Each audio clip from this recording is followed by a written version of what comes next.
Good day.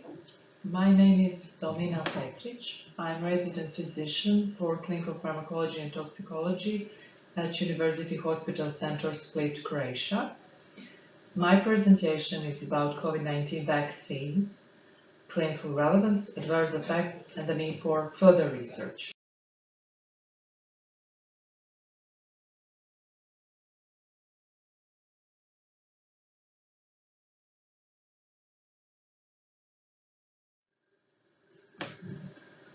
Up-to-date available COVID-19 vaccines are based on the spike protein of original Wuhan strain. We have protein vaccines such as Nuvaxovid, messenger RNA vaccines such as Spikevax and Comirnaty. We have non-replicating viral vector vaccines such as Janssen and Vaxzevria. And finally, we also have vaccines based on the inactivated virus.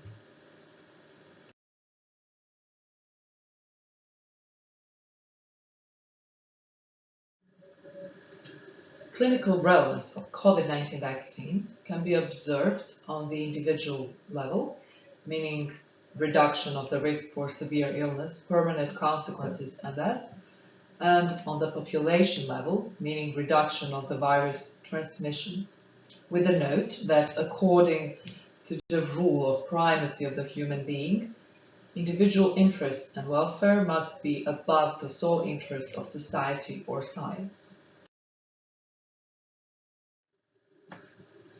In this segment, I would like to discuss some significant safety signals observed in vitro and in silico studies.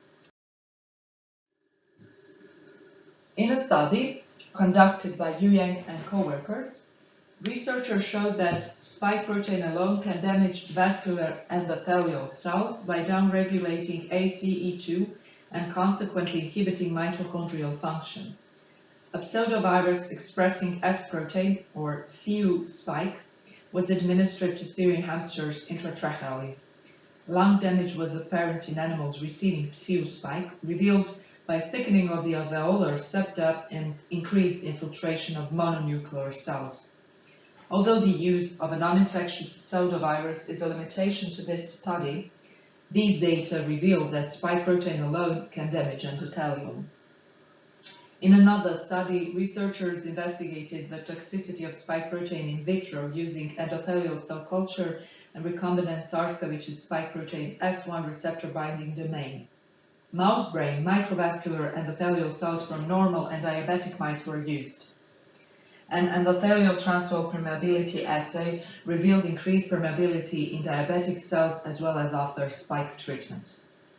The expression of VE cadherin, an endothelial adherens junction protein, YAM-A, a tight junctional protein, connexin 43, a gap junctional protein, and PECAM1 were all decreased significantly after spike treatment in control and to a greater extent in diabetic cells. In control cells, spike treatment increased the association of endothelial junctional proteins with RAB5A, a mediator of the endocytic trafficking compartment. In cerebral arteries isolated from control in diabetic animals, spike protein had a greater effect in downregulating expression of endothelial junctional proteins in arteries from diabetic animals than from control animals. Authors concluded that spike-induced degradation of endothelial junctional proteins affects endothelial barrier function and is the likely cause of vascular damage observed in COVID-19 affected individuals. A study conducted by Byrne and co-workers found that safety profiles of Pfizer and AstraZeneca vaccines regarding thromboembolism were similar. A safety signal was seen for venous thromboembolism after first dose of Pfizer vaccine. Although confidence intervals were wider, a similar estimate was seen for first dose of AstraZeneca vaccine. There was a 1.3-fold increase in the rate of venous thromboembolism after first dose of Pfizer vaccine compared with an 8-fold increase after diagnosis of COVID-19. No safety signals were seen for arterial thromboembolism or thrombosis with thrombocytopenia syndrome. It seems that both natural spike protein, meaning SARS-CoV-2 infection, and artificial spike protein, meaning spike protein-based vaccines, could be associated with an increased risk for the development of thromboembolism, including deep venous thrombosis and pulmonary embolism. There might be a need for the modification of ELS criteria in the context of COVID-19 pandemic. For example, recent COVID-19 infection could be scored 1 point, and recent spike protein-based vaccination 0.5 points in a patient with symptoms typical for pulmonary embolism and/or deep venous thrombosis. Some researchers expressed their concerns about antibody-dependent enhancement that could occur in people receiving vaccines based on the original Wuhan strain spike sequence when exposed to a different strain, such as Delta or Omicron variant. In a study conducted by Yang and co-workers, researchers used in vitro cell line and reported that SARS-CoV-2 spike protein significantly inhibits DNA damage repair, which is required for effective VDJ recombination and adaptive immunity. Mechanistically, researchers found that the spike protein localizes in the nucleus and inhibits DNA damage repair by impeding key DNA repair protein BRCA1 and 53BP1 recruitment to the damaged site. In an in silico study, researchers investigated the interaction of S2 subunit of spike protein to tumor suppressor and cell cycle related proteins. HADOC 2.2 software was used to analyze the interaction, and researchers found that S2 subunit of SARS-CoV-2 strongly interacts with P53 and BRCA1-2 proteins, which are tumor suppressor proteins that regulate downstream genes in response to numerous cellular stressors and are frequently mutated in human cancer. In a study conducted by Ulden and co-workers, researchers investigated the effect of BNT162b2 on the human liver cell line HOOH7 in vitro. HOOH7 cells were exposed to BNT162b2 and quantitative PCR was performed on RNA extracted from the cells. High levels of BNT162b2 were detected in HOOH7 cells, as well as changes in gene expression of long interspersed nuclear element 1, shortly LINE1, which is an endogenous reverse transcriptase. Immunohistochemistry using antibody binding to LINE1 open reading frame 1 RNA binding protein, ORF-P1, on HOOH7 cells treated with BNT162b2 indicated increased nucleus distribution of LINE1. PCR on genomic DNA of HOOH7 cells exposed to Pfizer vaccine amplified the DNA sequence unique to BNT162b2. Authors concluded that these results indicate a fast uptake of BNT162b2 into human liver cell line HOOH7, leading to changes in LINE1 expression and distribution.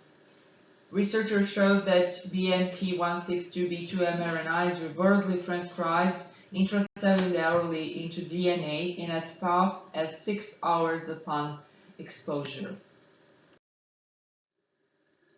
In this segment, I will talk about adverse effects related to COVID-19 vaccines. There are more than 1,000 published papers about serious adverse effects that might be related to COVID-19 vaccines. And it is plausible to hypothesize that the number of unpublished and unreported cases might be even higher. Goldman and co-workers published a case report of a patient with progression of angioimmunoblastic T-cell lymphoma after an mRNA spike booster shot. Within a few days following the vaccine Pfizer-BioNTech booster, the patient reported noticeable swelling of right cervical lymph nodes. A control PET-CT was performed 8 days after the vaccine booster administration, showing a clear progression of the disease. In a study conducted by Perry and co-workers, a total number of 70 patients with vaccine-induced immune thrombotic thrombocytopenia associated cerebral venous thrombosis were compared with 25 patients who developed cerebral venous thrombosis without evidence of VITT after spike protein-based vaccination, as well as with historical data from the 624 patients with cerebral venous thrombosis in the International Study of Cerebral Vein and Dural Sinus Thrombosis cohort. Patients with VITT were significantly younger than patients who did not have VITT. All 70 cases of VITT-associated cerebral venous thrombosis occurred after a first dose of the AstraZeneca vaccine, compared with 21 or 85% of 25 patients with non-VITT cerebral venous thrombosis, in whom the remaining 4 patients had been given their first dose, there were 3 patients, or second dose, 1 patient, of BNT162b2 or Pfizer-BioNTech vaccine. Aladdin and co-workers published a fatal case of VITT after receiving the first dose of the AstraZeneca vaccine.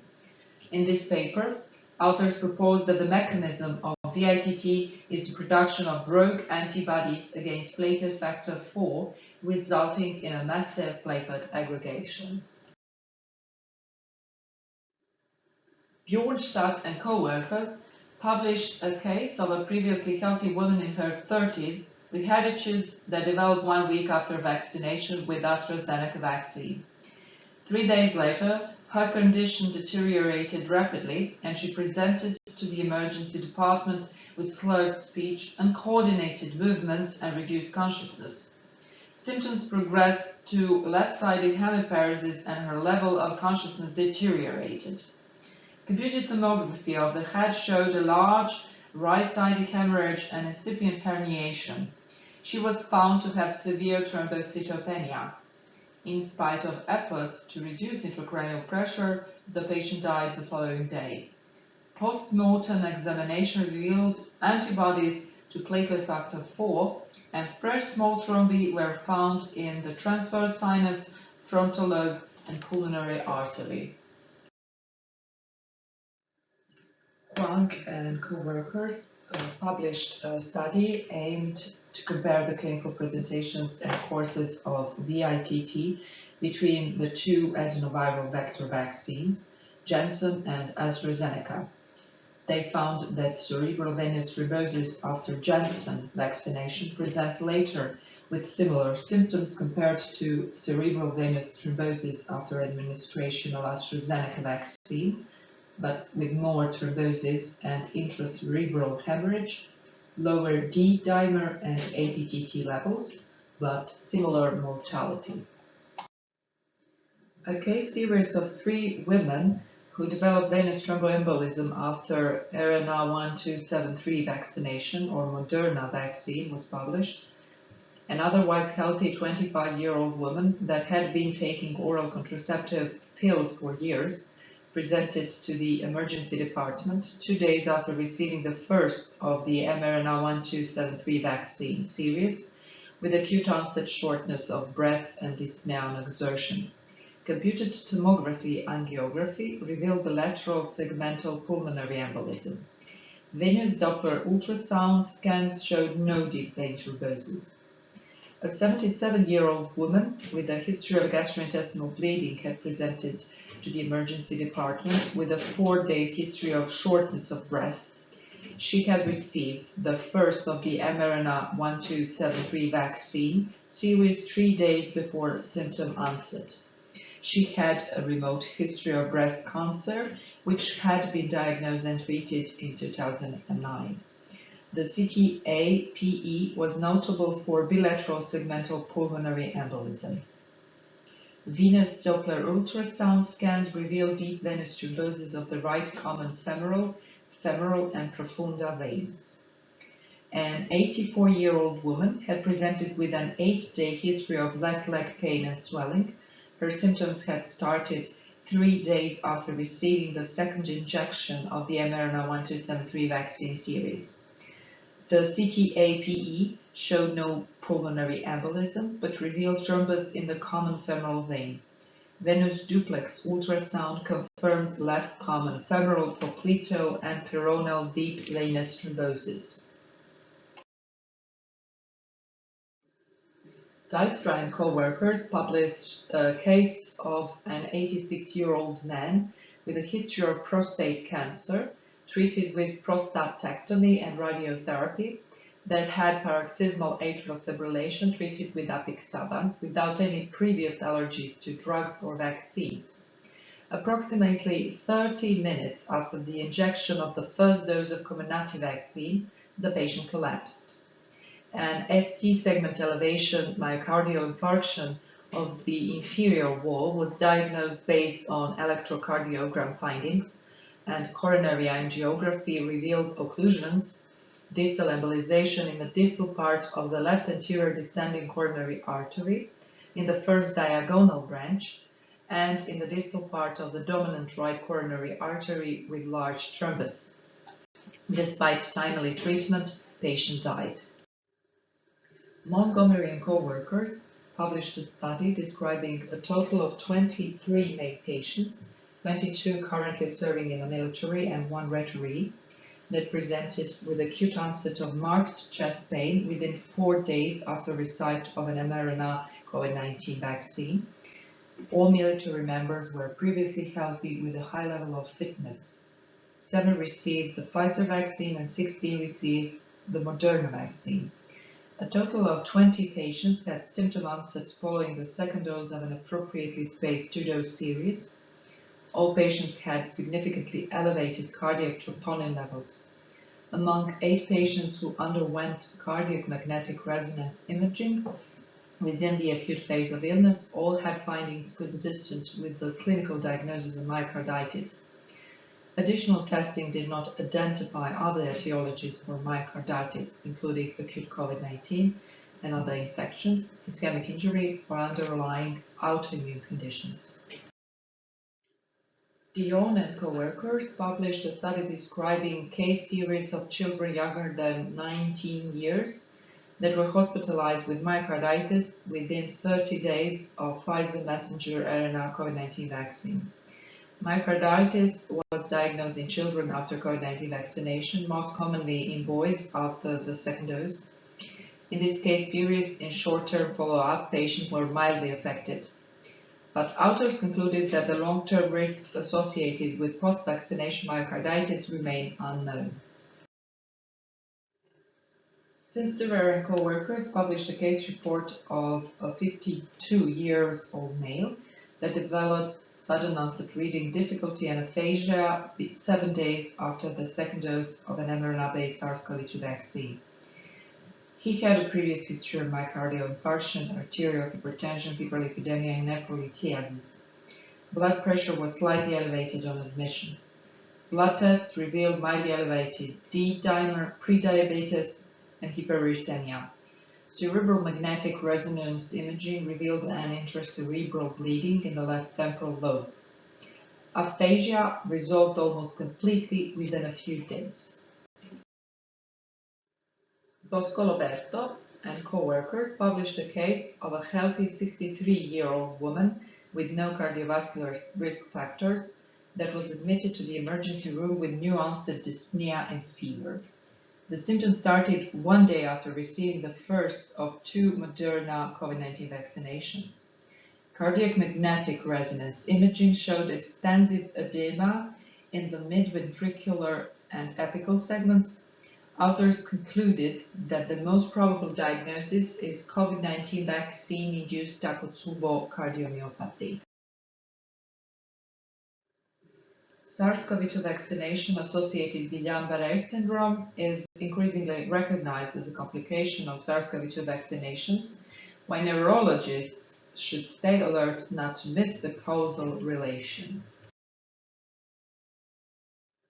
Almast-Dali and co-workers published a case report in which they described a 32-year-old previously healthy man who developed acute confusion, memory disturbances, and auditory hallucination within 24 hours from getting his first dose of the COVID-19 Moderna vaccine.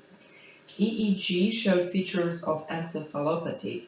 Patient improved dramatically after receiving methylprednisolone. Authors concluded that COVID-19 vaccine was the only possible cause of encephalopathy in this patient. Shakur and co-workers published a case report of a new-onset renal-limited ANCA-associated vasculitis in a 70-year-old woman with previously normal kidney function after receiving the Pfizer-BioNTech COVID-19 vaccine. The patient developed acute kidney injury with proteinuria and microscopic hematuria with many dysmorphic red blood cells in urine. Anti-mieloperoxidase antibody titer was elevated. Kidney biopsy showed pauci-immune crescentic necrotizing glomerulonephritis. Kidney function improved after treatment with steroids and rituximab. Gilmetti and co-workers published a case of a 63-year-old man without a history of autoimmunity or SARS-CoV-2 natural infection, who experienced acute severe autoimmune-like hepatitis 7 days after the first dose of the mRNA 1273 SARS-CoV-2 vaccine. Liver histology showed inflammatory portal infiltrate with interface hepatitis, lobular and centrilobular inflammation, with centrilobular necrosis in absence of fibrosis and steatosis. Serum immunoglobulin G was slightly elevated. Autoimmune liver serology showed an indirect immunofluorescence pattern on triple rodent tissue compatible with anti-mitochondrial antibody, but this pattern was not mirrored by positivity for primary biliary cholangitis-specific molecular tests, indicating that this antibody is different from classical anti-mitochondrial antibody. Anti-nuclear antibody was also positive with a rim-like indirect immunofluorescence pattern on liver and HEP2 cell substrates, similar to primary biliary cholangitis-specific anti-nuclear antibody, but anti-GP210 and a large panel of molecular-based assays for nuclear antigens were negative, suggesting a unique anti-nuclear antibody in this patient. Also carries the HLA-DRB1-1101 allele, which is protective against primary biliary cholangitis.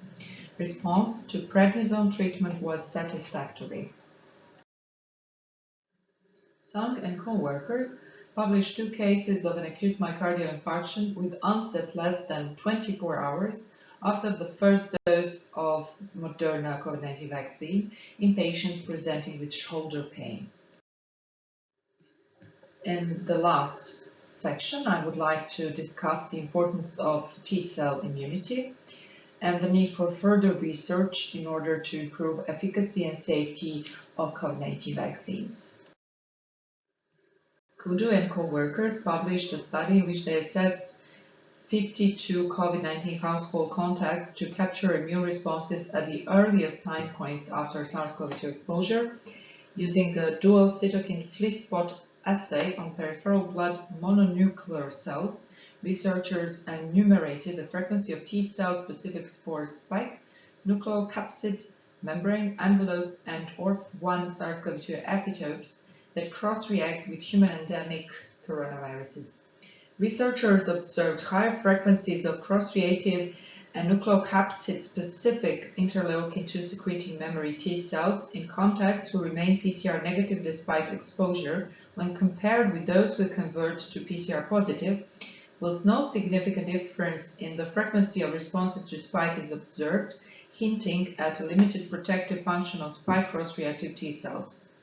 Authors concluded that these results are consistent with pre-existing non-spike cross-reactive memory T cells protecting SARS-CoV-2 naive contacts from infection, thereby supporting the inclusion of non-spike antigens, especially ORF1 and N antigens, in second-generation vaccines against COVID-19.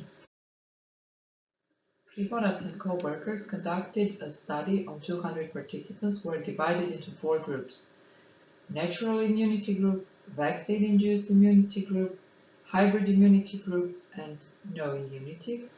Participants with hybrid immunity had significantly higher levels of cellular immunity and antibody titers in comparison with groups 1 and 2.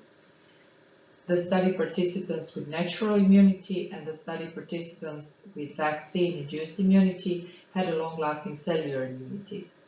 only one study participant who recovered from COVID-19 was reinfected, while a total of 6 study participants were infected with SARS-CoV-2 after receiving the vaccine.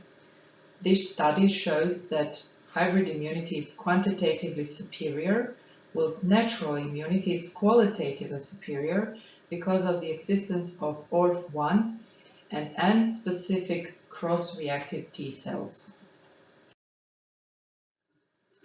Case reports of serious adverse effects of COVID-19 vaccines presented here are just examples of up-to-date available published scientific literature on this issue, number of which now exceeds 1,000. It is plausible to presume that the number of unpublished and unreported adverse effects is much higher. In the context of the emergence of new strains such as Omicron and IHU, and waning efficacy of the up-to-date available vaccines, there is a need for the discussion about more focused approach in COVID-19 vaccination programs.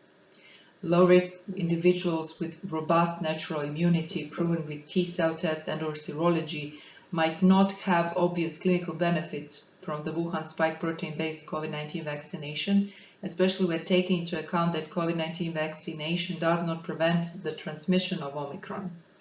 On the other hand, high-risk individuals without natural immunity might have more obvious clinical benefit, although a new generation of vaccines might be necessary. Second generation of COVID-19 vaccines could be designed as a non-spike multi-epitope ORF1-NEM vaccine. Taking into account before mentioned in vitro and in silico studies that show how spike protein can inhibit DNA damage repair by impeding key DNA repair protein BRCA1 and 53BP1 recruitment to the damaged site, and that S2 subunit of SARS-CoV-2 strongly interacts with P53 and BRCA1-2 proteins, there is a need for the open debate on whether are animal studies of genotoxicity and carcinogenicity of the spike protein necessary before proceeding with animal spike booster shots. And finally, when taking into account the rising epidemiological relevance of COVID-19 vaccinated individuals, the strategy of compulsory COVID-19 vaccination and obligatory COVID-19 passports should be critically and openly discussed. Thank you for your attention.